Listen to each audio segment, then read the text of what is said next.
बिस्मिल्लाहिर्रहमानिर्रहीम, अस्सलाम वालेकुम। अपने YouTube चैनल पर आपको खुशामदीद कहते हैं। दुआ है कि आप जहां भी रहें खुशो खुरम रहें, हंसते और मुस्कुराते रहें। मुख्तसर वीडियो है लेकिन दो बहुत अहम और बड़ी खबरें हैं। 6 माह से मुल्क में जो इंतशार की सूरत हाल थी, जो मुल्क में इंस्टेबिलिटी थी, मुल्क में सियासी अदमो इस्तेहकाम था, माशी अदमो इस्तेहकाम था और एक जंग जारी थी। जंग क्या थी? जंग थी जनाब आर्मी चीफ की तैनाती के हवाले से। और जंग में इसलिए कह रहा हूं कि एक तरफ थे मियां नवाज शरीफ साहब, 3 दफा पाकिस्तान के वजीर आजम रह चुके हैं और पंजाब की वजारत आला भी कोई 5 दफा इसी खानदान में रही है, तो एक पुराने खिलाड़ी हैं सियासत के। दूसरी तरफ थे उम्मत मुसलमा के सबसे बड़े लीडर महातीर मोहम्मद, बहुत पीछे हैं इनसे। और जो दूसरे हैं उम्मत मुसलमा के लीडर के तौर पर जिनको देखा जाता है तुर्किया के सदर तैयब उर्दगान, वो भी खान साहब से कोसों दूर हैं। तीसरे हैं जी मोहम्मद बिन सलमान और दुबई के जो भी भाई मुसलमान लीडर हैं, वो खान साहब के मुकाबले में कहीं नहीं ठहरते। और ये कहना है पीटीआई के यूथियों का और इमरानियों का,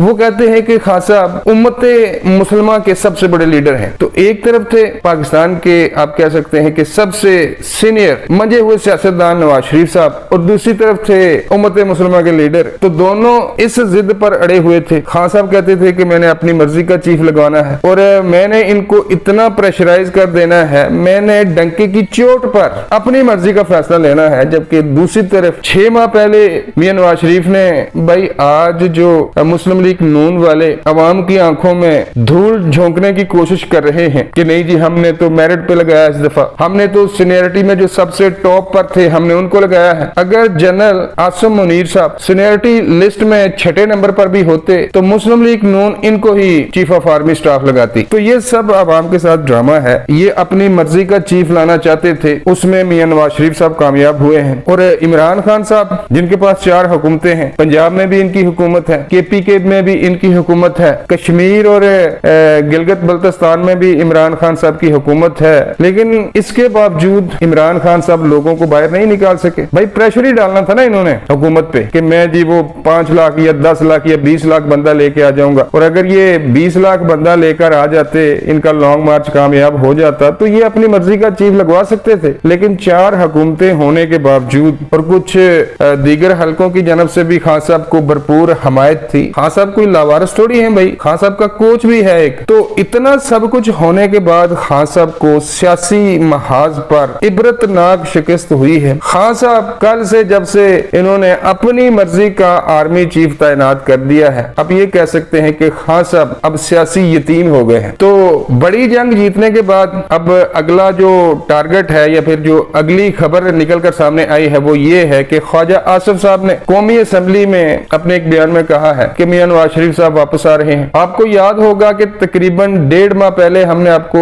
वीडियो बनाकर दी थी और हमने आपको बताया था कि दिसंबर 2022 के तीसरे हफ्ते में मियां नवाज शरीफ साहब वतन वापस होंगे। तो बिल्कुल आज जो फैसला सामने आया फैसल वाडा साहब का, फैसल वाडा साहब को आप जानते हैं कि ताहयात उनको नाहल कर दिया गया था और आज सुप्रीम कोर्ट ने उनकी ताहयात नाहली को खत्म करके उनको 5 साल के लिए नाहल किया। यानी कि कहने का मकसद ये है कि जो आइंदा इलेक्शन है 2023 में जो इलेक्शन होने वाले हैं, उन इलेक्शन में फैसल वाडा साहब चूंकि तब तक इनकी 5 साल की सजा पूरी हो चुकी होगी, तो फैसल वाडा साहब इंतखाबात में हिस्सा ले सकते हैं। तो कहने वाले ये कह रहे हैं कि मियां नवाज शरीफ के लिए रास्ता निकाल लिया गया है, मियां नवाज शरीफ को भी ताहयात नाहल कर दिया गया था इसी कानून के तहत। तो अब वो भी अदालत में हाजिर होंगे वतन वापस आने के बाद। और कहा जा रहा है कि मियां नवाज शरीफ साहब की ताहयात नाअहली को 5 साल तक कर दिया जाएगा। और अगर 5 साल होती है तो फिर तो भाई मियां नवाज शरीफ साहब तो ये मुद्दत पूरी कर चुके हैं। कहने का मकसद ये है कि 2023 के इलेक्शन में मियां नवाज शरीफ साहब भी आपको इलेक्शन लड़ते हुए नजर आएंगे। एक तो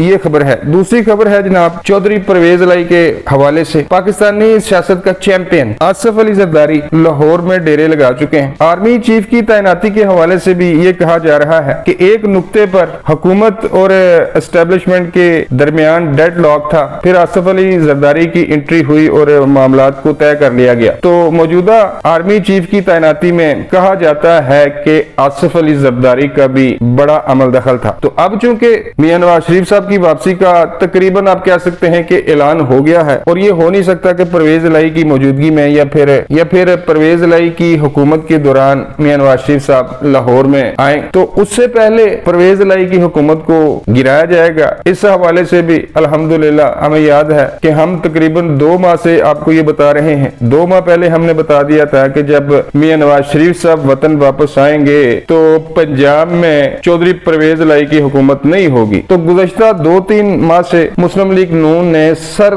तोड़ कोशिश की कि लोगों को तोड़ा जाए, कुछ ऐसा मंजर बनाया जाए कि चौधरी परवेज लाई की हुकूमत को गिराया जाए, लेकिन इसमें मुस्लिम लीग नून इसलिए कामयाब नहीं हो सकी कि मैं आपको बता चुका हूं कि आर्मी चीफ की तैनाती के हवाले से मियां नवाज शरीफ और इमरान खान के दरमियान आप ये कह सकते हैं कि तकरीबन एक जंग का समा था। तो जब से ये मसला हल हुआ है, अब मुस्लिम लीग नून का या फिर पीडीएम का अगला टारगेट ये है कि पंजाब में जल्द से जल्द परवेज लाई की हुकूमत को गिराया जाए और नवाज शरीफ साहब वतन वापस आए, दोबारा मुस्लिम लीग नून पंजाब में हुकूमत बनाए, थोड़ा सा वक्त इनको दिया जाए और फिर 6-7 माह के बाद नए इलेक्शन की तरफ जाया जाए। तो इस तरह की खबरें सामने आ रही हैं। जरदारी साहब का पंजाब में आने का बुनियादी मकसद ये है कि जो काम मुस्लिम लीग नून की हुकूमत नहीं कर पाई, ये जिम्मेदारी भी लगता है कि अब जो सियासत का चैंपियन है आसिफ अली जरदारी, जोड़ तोड़ के ये मास्टर हैं, तो इनको ये जिम्मेदारी सौंपी गई है। कहने वाले ये भी कहते हैं कि जनरल कमर जावेद बाजवा साहब की